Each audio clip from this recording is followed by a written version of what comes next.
Good morning विद्यार्थियों। चलिए आज शुरू करते हैं हम लोग प्रतिशत। ठीक है, बहुत आसान चीज़ है यार। प्रतिशत, परसेंटेज बोलते हैं। प्रतिशत का मतलब होता है किसी भी संख्या में 100वां स्थान, किसी भी संख्या में। मान लीजिए कि कोई संख्या है 4, तो 100 में से ये कितना है ये बताया जा रहा है प्रतिशत में। ठीक है, बहुत ईजी है, बहुत ईजी। अब देखिए प्रतिशत दो तरह का है, दो तरह की चीज़ पढ़ना है हमें। एक है कि प्रतिशत को हम चेंज करेंगे फ्रैक्शन में, भिन्न में। ठीक है, प्रतिशत को चेंज करेंगे भिन्न में और भिन्न को चेंज करेंगे प्रतिशत में। चेंज करेंगे प्रतिशत में। ठीक है, पहला है प्रतिशत को चेंज करना है भिन्न में और भिन्न को चेंज करना है प्रतिशत में। तो परसेंट का एक सीधी सी अर्थ ये भी होता है कि यदि बोले कि A% बराबर क्या, तो बोल देना कि A/100। बोले B% बराबर क्या, तो बोल देना B/100। जहाँ A और B की जगह कोई संख्या रख सकते हैं। ठीक है, अगर बोल दे कि 4% बराबर क्या, तो 4/100 हो जाएगा। और बोले 5% बराबर क्या, तो 5/100 हो जाएगा। इसका मतलब है कि जब भी हम प्रतिशत को चेंज करते हैं भिन्न में, ठीक है, तो नीचे क्या लगाते हैं, 100 लगाते हैं। तो ये एक तरीका हो गया ये। दूसरा, फ्रैक्शन को चेंज करना है प्रतिशत में। यहाँ पे एक बात ध्यान रखना है कि जब भी हम प्रतिशत को चेंज करेंगे भिन्न में, तो 100 से भाग देंगे। इस नोट को लिख ही लें, बढ़िया रहेगा। लिखिए कि प्रतिशत को भिन्न में बदलने के लिए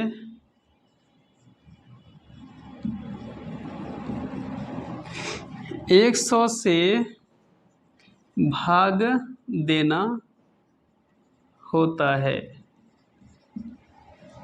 ठीक है, ये बहुत आसान है, कोई भी कर सकता है। खासकर बच्चों के लिए देखिए, मैं उन बच्चों को ध्यान में रख के पढ़ाना चाह रहा हूँ जो गांव घर के हैं और जिनको ये अर्थमेटिक बनाने में दिक्कत हो रही है, इस तरह के हिसाब बनाने में दिक्कत हो रही है। तुम चाहते हैं कि उससे कोई दिक्कत ना हो। ठीक है, परसेंट को चेंज करना है किसमें, भिन्न में। परसेंट को भिन्न में चेंज करना है तो क्या करना है, 100 से भाग देना है। कन्फर्म हो गया, क्लियर हो गया। अब मान लीजिए कि इससे क्वेश्चन पूछें हम कि 25% को भिन्न में बदलें, तो क्या करोगे, 25 ऊपर लिखना है, नीचे 100 लिखना है। कट जाएगा, 1/4 हो जाएगा, ये भिन्न में हो जाएगा। एक बात ध्यान रखना, इसको बोलते हैं नोमिनेटर। ठीक, इसको डिनोमिनेटर बोलते हैं। हिंदी में इसको क्या बोलते हैं, अंश। इसको बोलते हैं हर। तो जो हर में होता है ये होता है टोटल वैल्यू। क्या होता है, टोटल वैल्यू, पूरा मान होता है। नीचे में जितना रहेगा वो टोटल वैल्यू रहेगा। जैसे मान लीजिए कि एक ज़मीन है और इसके 2 भाई हैं। इस ज़मीन के जो उत्तराधिकार बनते हैं, उनके 2 भाई हैं, उत्तराधिकारों में से 2 भाई हैं। तो 2 भाई में बंटवारा होगा, तो आधी आधी बंटवारी हो जाएगी। और आधी आधी का मतलब ही होता है कि ये पूरा ज़मीन पहले था, तो लिखेंगे पूरा 1 था, क्योंकि एक ही पट्टा था ना। अब कितना में बंट गया, 2 में बंट गया। अब A और B 2 भाई है, तो A को मिलेगा 1/2 हिस्सा, है ना, और B को मिलेगा 1/2 हिस्सा। इसका मतलब ये 1/2 है और ये 1/2 है, तब दोनों आधा आधा मिला के पूरा बनाता है। तो लेकिन अगर A पूछें अकेला का, तो A का यही पट्टी मिलेगा ना, इस जमीन की पट्टी। B का पूछें तो सिर्फ ये पट्टी मिलेगा। इसलिए पूरे को जब हम 2 हिस्सा करते हैं तो नीचे वाले को टोटल वैल्यू कहते हैं। पूरे को 3 हिस्सा करेंगे, इसी ज़मीन को 3 हिस्सा में करेंगे, तो नीचे में जो आएगा उसको टोटल वैल्यू कहेंगे। ये 1/3, 1/3, 1/3। तो यहाँ 3 क्या है, टोटल वैल्यू। पूरा मान है। यहाँ भी 4 क्या है, टोटल वैल्यू है। ठीक है, यहाँ पे देखिए 100 क्या है, टोटल वैल्यू है। क्या है, टोटल वैल्यू है। ये समझ में आ गया। अब आगे बढ़ते हैं। फ्रैक्शन को चेंज करना है किसमें, प्रतिशत में चेंज करना है। इसमें कोई किसी को दिक्कत नहीं होना चाहिए। चलिए आगे पढ़ते हैं।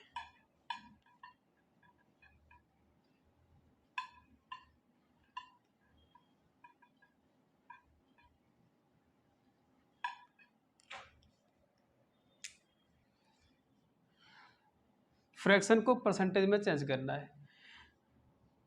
जैसे देखिए, मान लीजिए कि 1/2 है, इसको हम प्रतिशत में बदलेंगे तो क्या करेंगे, 1/2 को 100 से गुना कर देंगे। किससे, 100 से गुना कर देंगे। 2 एका 2, ये 50 हो गया। इसका मतलब 50% में बदल गया ये। कोई दिक्कत, ठीक है। 1/3 को हम कन्वर्ट करेंगे किसमें, प्रतिशत में। तो 1/3 को गुना कर देंगे 100 से। अब 100 एका 100, नीचे 3। जब 3 से 100 को भाग देंगे तो कितना आएगा, 33.1/3 आएगा। आप इसे भाग देख के देख सकते हैं। भाग तो हर कोई जानता ही है, नहीं? और नहीं तो देखिए क्या कि 3 से हम 100 को भाग देंगे तो 3 तिया 9 बचा 1 0, 3 तिया फिर 9 बचा 1। अब ये 1 जो है ऊपर आ जाएगा, 3 जो है वो नीचे आ जाएगा। तो 33.1/3 हुआ, वो ये है। एक है 1/4, तो 1/4 गुने 100, 4 से कट जाएगा 25, इसका मतलब 25% हो गया। समझ में आ गया। इस चीज़ को मतलब 1 से लेके 4 तक हुआ, अभी 5 भी करेंगे, 6 भी करेंगे, और ऐसे करते करते 20 तक जाएंगे, 20 तक जाएंगे। और 20 तक जाने के बाद हम सबको ध्यान में रखना है, क्योंकि सीधे एग्ज़ाम में जब आएगा तो उस समय हम इतने हिसाब किताब नहीं कर सकते हैं। अगर ध्यान रखते हैं तो फिर तुरंत एग्ज़ाम में काम आ जाएगा। ठीक है, तो इसको एक बार बनाइए और ध्यान रख लीजिए, ये सबसे बेहतर है। क्योंकि जैसे जैसे प्रतिशत वाली चैप्टर से क्वेश्चन बनाएंगे, हल करते जाएंगे, वैसे वैसे इन सब का उपयोग बढ़ते जाएगा। इसलिए है कि 1 से लेकर 20 तक आप याद ही कर लीजिए। और एग्ज़ाम में भी आता है तो 1 से लेकर 20 से कम ही आता है, मतलब आपको याद करना है 1 से लेकर 20 तक, उससे कम ही आता है एग्ज़ाम में। एग्ज़ाम के लिए बहुत काफ़ी है। तो ये ठीक है, आगे बढ़ते हैं। अच्छा, 1/5 करेंगे हम, तो क्या करना चाहिए बताइए। 1/5 लिखेंगे, फिर ऊपर 100 देंगे। अब ये 5 और 100 कट जाएगा, 5 एका 5, कितना हो जाएगा यहाँ पे, 20 हो जाएगा, 20%। ठीक है, कोई दिक्कत किसी को नहीं। अच्छा, 1/6 करेंगे तो क्या होगा, 1/6 गुने 100 हो जाएगा, है ना। तो 6 से हम 100 को भाग देंगे तो सीधा सा हिसाब है, 6 से 100 को भाग देना है। आप ऐसे भी कर सकते हैं, इसको 50, इसे 3 कर सकते हैं। अब 3 से 50 को भाग देना है, बहुत इजी बन गया।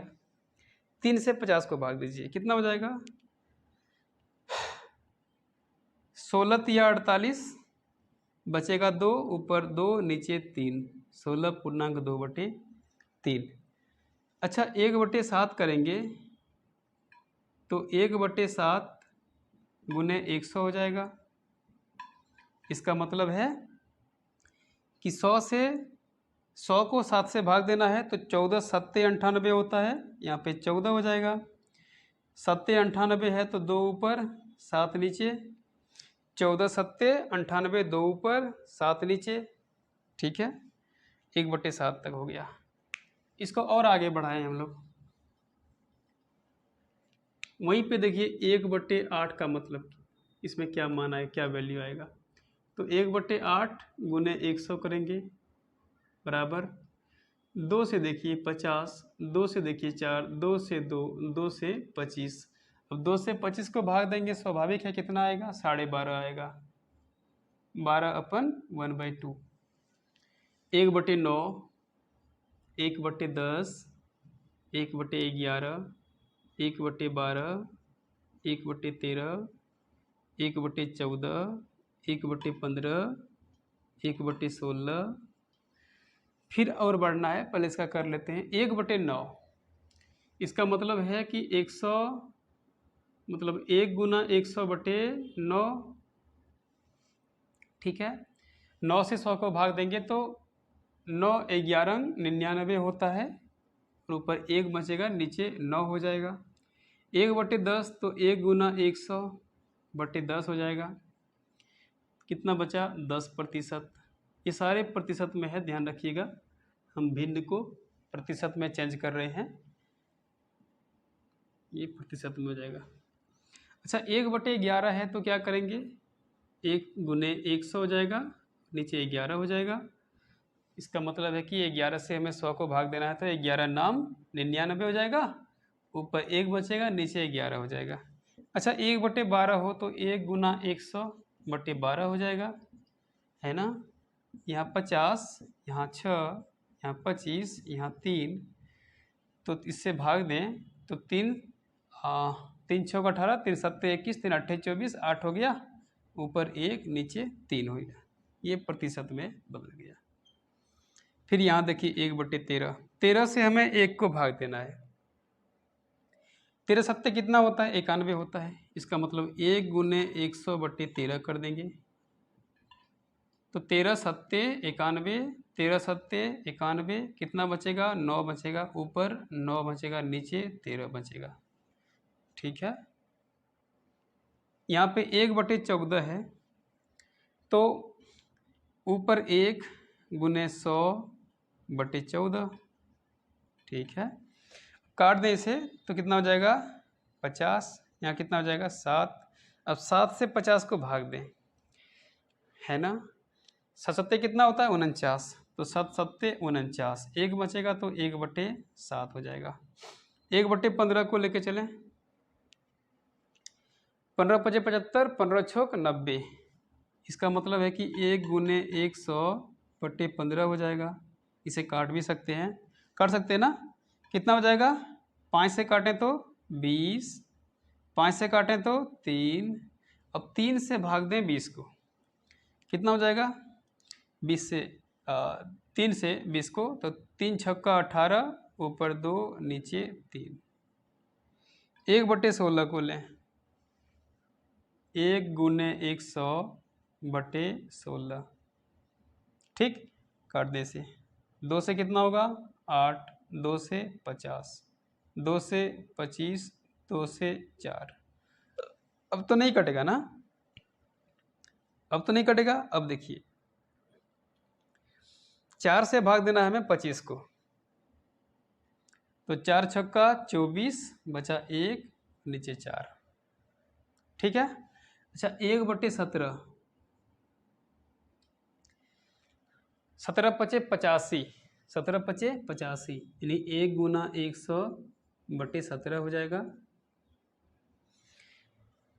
तो 17 × 5 = 85, 5 हो जाएगा, और 85 और इधर कितना हो जाएगा, 15, ठीक है, बटे 17, 5.15/17, 5.15/17।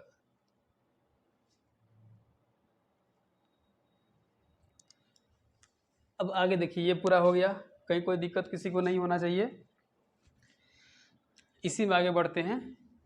1/17 है ना, यहाँ पे 1/18 हो जाएगा, 1/18 कितना हो जाएगा, 1/18 गुने 100, तो 2 से काटो 9, 2 से काटो 50, 9 से 50 को भाग दें तो 9 × 5 = 45,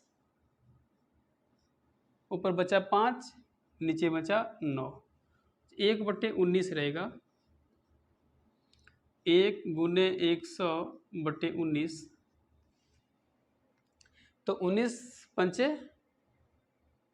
95, 19 पंचे 95, तो यहाँ हो जाएगा 5.5/19। और जब 1/20 करेंगे तो सिंपल सी बात है 1 गुना 100/20 हो जाएगा। ये 2 कट जाएगा, ये 5 हो जाएगा, इसका मतलब 5%। ये आपको ध्यान रखना है। अभी तो बनाए, लेकिन ये आपको ध्यान रखना है, क्योंकि एग्जाम में इतना हिसाब किताब करने के लिए आपको टाइम नहीं बचेगा। तो अगर टाइम नहीं बचेगा तो क्या करना है, सीधे से याद ही कर लेना कि इसका मतलब ये, इसका मतलब ये, है ना। भिन्न को परसेंट में चेंज करना है तो सीधी तरह से आपको ध्यान में रखना है। अब मान लीजिए कि ऐसे क्वेश्चन आए कि 1/21 1/22 हो जाए, 1/23 हो जाए, तो उस टाइम हिसाब कर लेंगे, उस टाइम कैलकुलेशन कर लेंगे, लेकिन हिसाब तो बनाना है। तो यहाँ पे समझ में किसी को दिक्कत हुआ? नहीं। किसी को दिक्कत हो तो पूछ सकते हैं। नहीं। अब हम लोग क्या करेंगे, एक एक करके क्वेश्चन को डील करेंगे। इस वीडियो को इतने ही सीमित करते हैं, अगले वीडियो में सारे क्वेश्चन का हिसाब किताब करेंगे। पहले इसको ध्यान में रखिएगा, ठीक है।